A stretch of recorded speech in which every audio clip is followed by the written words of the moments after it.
estar preparado, de fato, porque o obreiro ele tem que entender, né, tem que andar preparado. E eu peço aos irmãos que abram vossas Bíblias, não é só um pouco de retorno aqui, muito bem.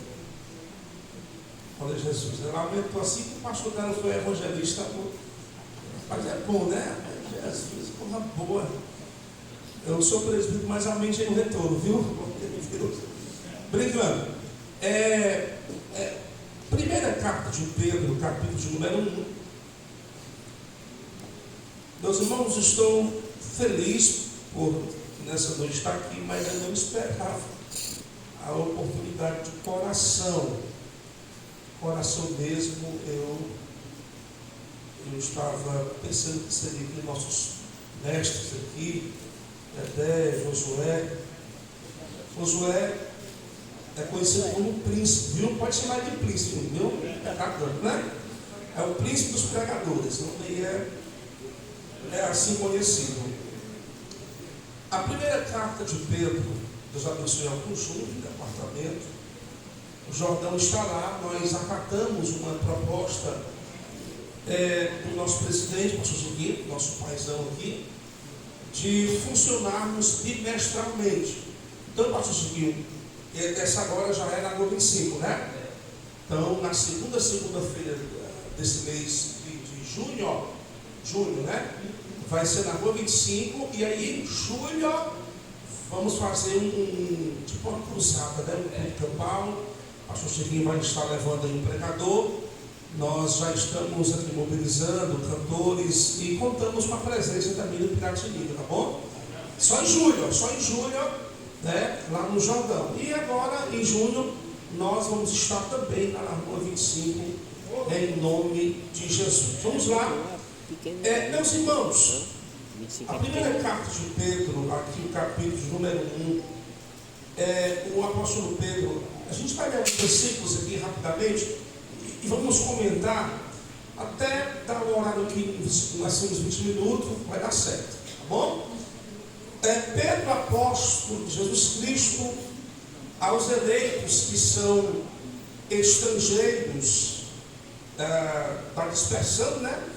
No Ponto, na Galácia, na Capadócia, na Ásia, na Bitínia, eleitos segundo a presciência de Deus Pai, em santificação do Espírito, para a obediência e a aspersão do sangue de Jesus. Aí ele vai dizer: graça a vós, graça e paz vos sejam multiplicadas. A gente vai ler a sequência, vamos explicar aqui.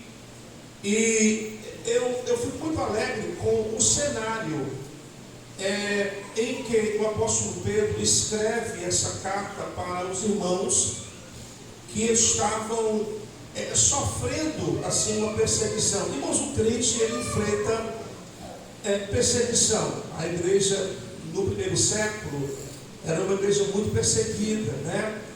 E o que nos chama muita atenção é que o apóstolo Pedro ele vai identificá-los como os forasteiros, como os cristãos ali da dispersão, que de fato muitos deles tiveram que abandonar suas casas, as suas cidades, né, os seus contextos, tudo isso por conta de uma causa que era maior do que a conveniência de cada um. Já pensou?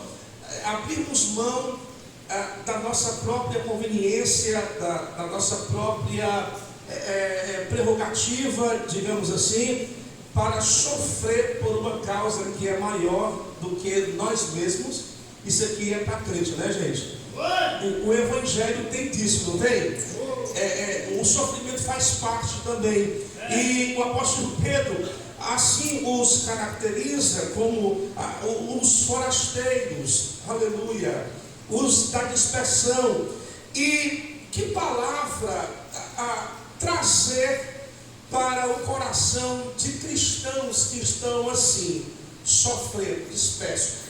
Qual é a palavra? E o Espírito Santo vai inspirar Pedro e vai trazer para eles o que geralmente nós não queremos falar. E aí a gente erra porque a gente quer segurar o povo, ou a gente quer trazer uma palavra que de repente massageia ali o ego no momento, e esquecemos de verdades que são vitais, que solidificam a nossa fé e nos fazem de fato andar com segurança. Primeiro, ele vai lembrar a eles que eles, muito além de serem forasteiros, eles são cristãos eleitos. Glória a Jesus. A eleição, isso é muito rico, gente. É essa palavra que vem no período de dificuldade e me chama, eu acho muito rico isso. A informação, é o conhecimento, não só a informação, mas é eu saber, eu ter a certeza de que tudo que eu estou enfrentando agora, isso não tira o meu nome assim do livro da vida. Glória a Deus. É gostoso, não é? Essa certeza de que por mais que tudo conspire contra você, o que você está enfrentando no hoje, sejam as adversidades nas mais diversas áreas possíveis, nós sabermos que nós fomos escolhidos por Deus. Aleluia, Jesus. Isso alegra você de verdade, né? Nós somos eleitos. É a palavra que Pedro traz a esses homens pelo Espírito Santo. Ele vai dizer: eleitos segundo a presciência de Deus Pai. E essa eleição, ela é fundamentada, ou ela é corroborada, sabe com o quê? Com a santificação que vem pelo Espírito Santo. Ou seja, o Pai nos escolhe e o Espírito Santo, ele nos santifica todos os dias. Coisa boa, irmãos. O Espírito Santo, ele chancela a manutenção desta eleição. É o Espírito Santo trabalhando em nós. Nessa noite ele está aqui nos santificando. Aleluia! Glória! O Pai escolhe, o Espírito Santo ele santifica. E é uma santificação dinâmica que não para, é uma santificação progressiva, é uma santificação contínua. O Espírito Santo nos santifica ontem, hoje e sempre. Glória a Deus. E eu sinto a presença dele aqui nessa noite. O Espírito Santo está aqui nessa noite. Sabe de uma coisa? O Espírito Santo mora em você. Isso nos dá força, irmãos. É de uma riqueza assim incomparável. Nós andarmos com o Espírito Santo, glória a Deus, porque é Ele quem opera em nós a santificação. Glória a Jesus por isso.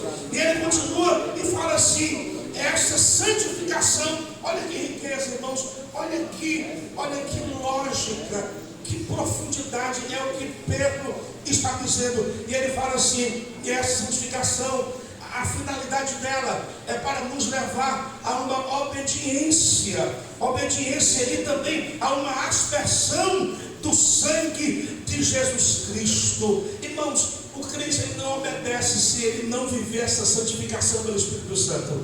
Ele nos santifica e a gente tem uma vida de obediência, é ou não é? De uma vida onde o sangue de Cristo ele nos purifica. Isso está em João, na sua primeira carta, no capítulo 1, que ele fala assim: se nós andarmos na luz, é ou não é?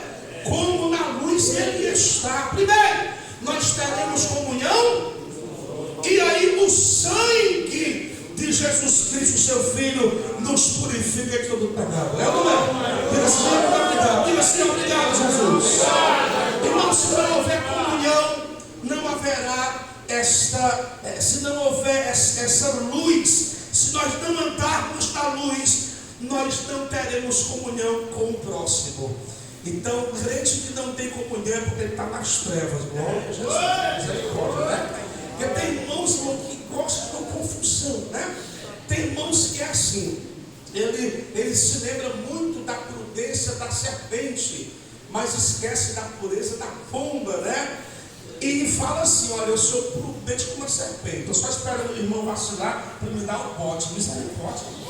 Esqueça, né? Não esqueça da pureza, da simplicidade da pomba. Então, aquele que anda na luz tem comunhão, e o sangue de Cristo nos purifica de todo pecado. Então isso fala de um dinamismo. A a santificação pelo Espírito nos leva a uma vida de obediência e também de aspersão no sangue do Cordeiro. Amém? Quem já foi aqui purificado pelo sangue do Cordeiro? Esse versículo fala de implicações que são dinâmicas, que não param. Esta purificação, esta aspersão, ela aconteceu na cruz do Calvário, de fato, mas ela tem aplicação no nosso dia a dia, porque se nós não andarmos na luz, esse sangue, ele não nos purifica de nossos pecados cotidianos. Olha para a riqueza do versículo. Foi na cruz que Cristo consumou toda a obra, mas a eficácia, o efeito que vai surgir isso em nós no dia a dia é o fato de nós andarmos na luz. Senão aquilo que aconteceu não terá aplicação no hoje. É ou não é? Então que o Senhor possa nos ajudar. Vamos continuar aqui. Ao versículo 3, ele fala assim: bendito o Deus e Pai de nosso Senhor Jesus Cristo, que segundo a sua misericórdia, olha isso aqui, irmãos, ele nos regenerou. É muita misericórdia de Deus. E a gente faz uma leitura todos os dias diária, que é o nosso devocional, e a gente não espera assim a oportunidade para pregar. Mas devido ao fato de vivermos na misericórdia, a gente não tem motivos para não dizer alguma coisa. É ou não é? E eu olho assim, irmãos, a misericórdia de Deus, por causa dela, por meio dela. E ele vai falar assim, segundo a sua muita misericórdia.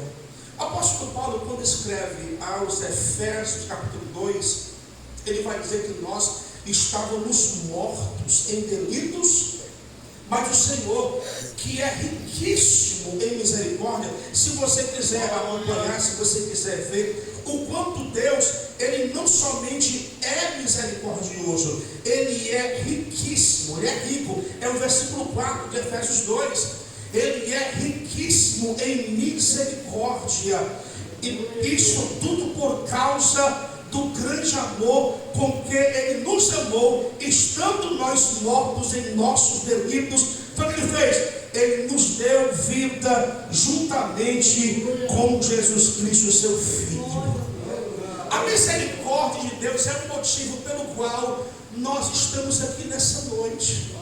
E o culto tem que valer a pena a partir da consciência que eu devo ter dessa misericórdia que me alcançou. Logo, não é por mérito meu.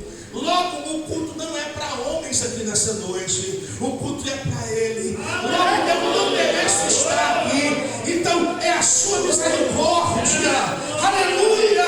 Ele nos regenerou para uma viva esperança, mediante a ressurreição de Jesus Cristo dentre os mortos.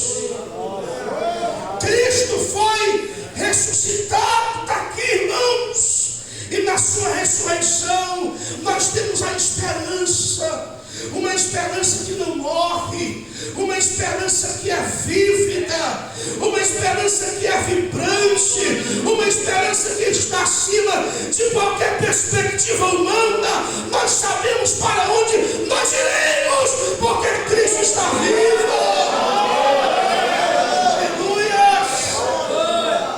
E o apóstolo Pedro, não douto como Paulo, mas o Espírito Santo o capacita para que ele escreva verdades tão profundas.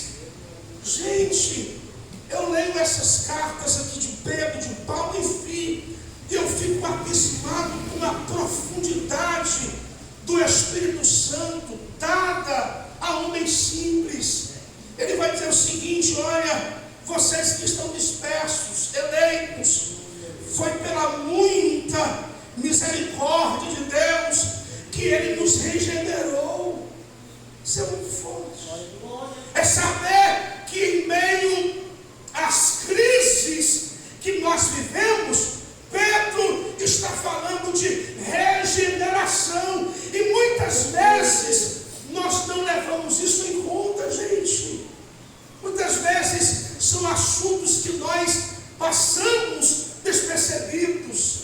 Estamos muito acostumados com mensagens que venham de alguma forma nos afetar no imediato, de bênçãos materiais, cristãos condicionados a uma teologia muito rasa. E o apóstolo Pedro, dando a esses cristãos que estavam sofrendo, ele fala de regeneração. Eu pergunto, o que é mais vital do que nós sabermos que não merecíamos estar aqui e estamos pela misericórdia de Deus? Que assunto é mais relevante para a compreensão de um culto cristocêntrico, de sabermos que nós não somos nada e que Ele é tudo, que nós não merecemos nada e Ele nos amou pela sua graça. Ele nos deu uma vida nova, está aqui, pela sua muita misericórdia. Misericórdia, irmãos, é profundo. Nós temos o conceito de misericórdia que vem do latim, que é algo relacionado ao coração, a uma miséria que se sente, mas no conceito hebraico é muito mais profundo do que no latim. O conceito hebraico é como se fosse uma dor, um sentimento que aperta, não no coração, mas nas entranhas. No caso, é como se fosse no útero de uma mulher. É uma compaixão muito profunda que se sente pelo outro. Isso é demais, é profundo demais. Nós não temos mérito algum, mas Deus, pela sua misericórdia, Ele nos deu vida e estávamos mortos. Quem é grato aqui nessa noite? Quem é grato? E Senhor, muito obrigado, Senhor. Obrigado, Senhor. Porque, irmãos, Ele sentiu algo terrível, muito profundo. Aleluia, eu sinto a presença do Senhor aqui nessa noite. Aleluia.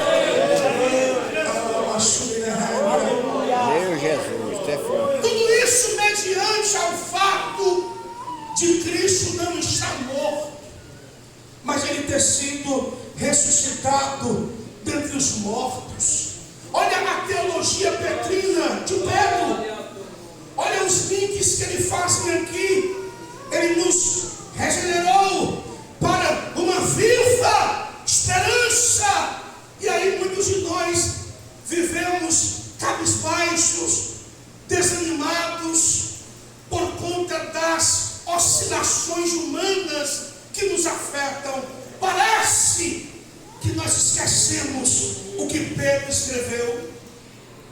Precisamos voltar a essas verdades que são vitais, inegociáveis. Dentro de mim há uma esperança que não pode morrer.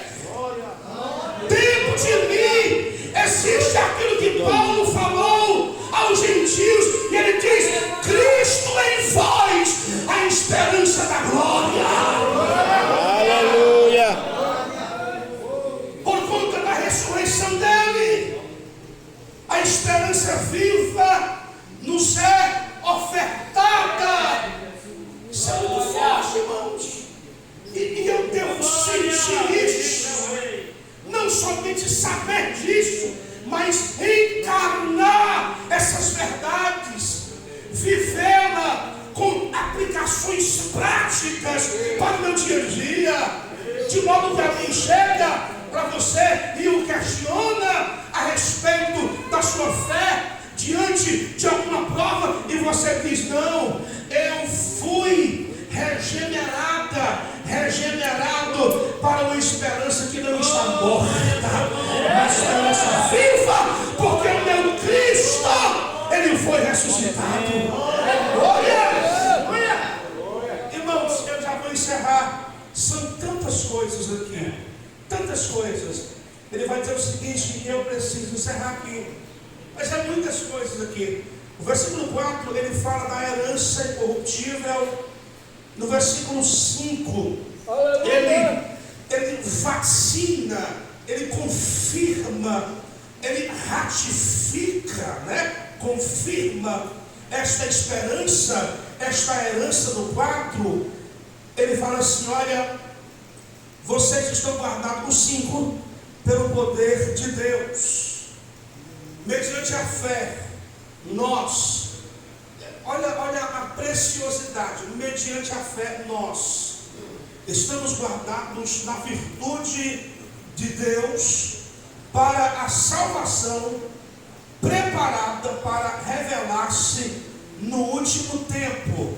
Verso 6, eu tenho que correr aqui. Verso 6, ele fala: em que vós, ou seja, nesta salvação, vocês grandemente devem se alegrar. Olha que riqueza. Qual é a fonte da minha alegria? Então ele fala assim: ó, irmãos, vocês estão dispersos, sejam passando por lutas grandes, deixaram casas, cidades, famílias, e saíram dispersos aí pela Capadócia, pela Ásia. Mas sabe de uma coisa? Há uma salvação hoje que está preparada, e ela vai se revelar no último tempo. Olha a mensagem. É isso que deve nos fundamentar. E ele fala assim: é nisto, é nessa salvação que vocês devem, de forma grande, se alegrar.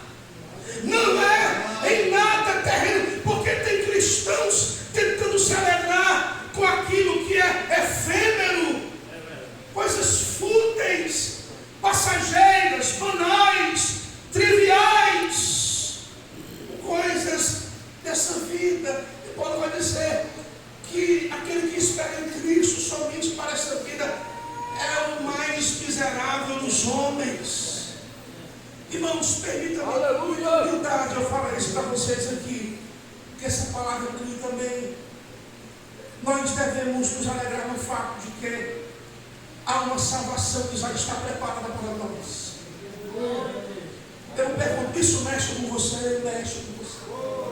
Glória a Deus. Você lembra do que o salmista disse no Salmo 51, quando ele pede perdão pelo seu pecado? Ele fala: cria em mim, ó Deus, um coração puro. Ele fala: Senhor, me dá de volta o quê? A alegria da tua. Tem gente que já não se alegra com isso. Eu conheço crentes que eles entendem o fogo de Deus só quando tem bagunça e zoada. Eu saí do culto uma vez e o irmão rodou tanto nesse culto que ele quebrou mais de 10 cadeiras. E ainda o relógio dele. Eu disse: não tem relógio? Não, aqui pode deixar, quebrou. Irmãos, e você entendeu o que da palavra? Pai, foi tanto fogo que eu não entendi, foi nada. Que fogo é esse? Aleluia! Que fogo é esse? Misericórdia. Que nos rouba a compreensão de verdades como esta. É fogo estranho. Diga o seu irmão: é fogo estranho. É embaraço. Por quê? O fogo dele precisa ajeitar. Por mais que você, minha irmã, meu irmão, esteja numa situação então a tua casa vai perecer. igual, uma tristeza, como Carne é esses na carne. cristãos poderiam estar, ou estavam de fato, eu devo me alegrar naquilo que está preparado para mim, Glória a Jesus. que é essa salvação. Nisto exultais, embora no presente, vocês, por breve tempo, seja necessário que vocês estejam tristes. Ou seja, a tristeza, ela não é bem-vinda, mas ela é necessária. É verdade. Olha a verdade aqui. Ele fala assim, ó. Aqui eu vou ler aqui, ó. Ainda que agora importa, sendo necessário o quê? Que estejais por um pouco tristes, contristados, com várias tentações ou provações, depende da sua versão, ainda que seja necessário esse período de tristeza, de angústia, de lágrimas. Não, a luta não é bem-vinda, mas ela é necessária. É ou não é, gente? É.